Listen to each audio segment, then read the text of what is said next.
ഞാൻ ഇപ്പോൾ മനസ്സിലാക്കുന്നു, ഇവളുടെ ജീവനും സ്നേഹവും ഞാൻ വില കൊടുത്തു വാങ്ങിയതാണ്.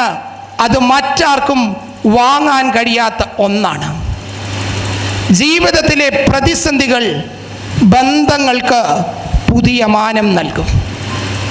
അദ്ദേഹം കൂട്ടിച്ചേർത്തു, disability is more painful than it ought to be because we have elevated perfection as a primary indicator to success.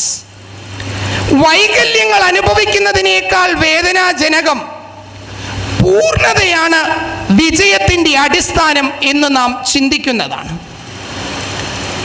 പൂർണ്ണതയാണ് വിജയത്തിൻ്റെ പ്രാഥമിക സൂചിക എന്ന് ചിന്തിക്കുന്ന ഒരു കാലഘട്ടത്തിലാണ് ഞാനും നിങ്ങളും ജീവിക്കുന്നത്. ഡിസബിലിറ്റി അപൂർണതയായും അൺഫിറ്റായും ചിന്തിക്കുന്നവരുടെ കാലം.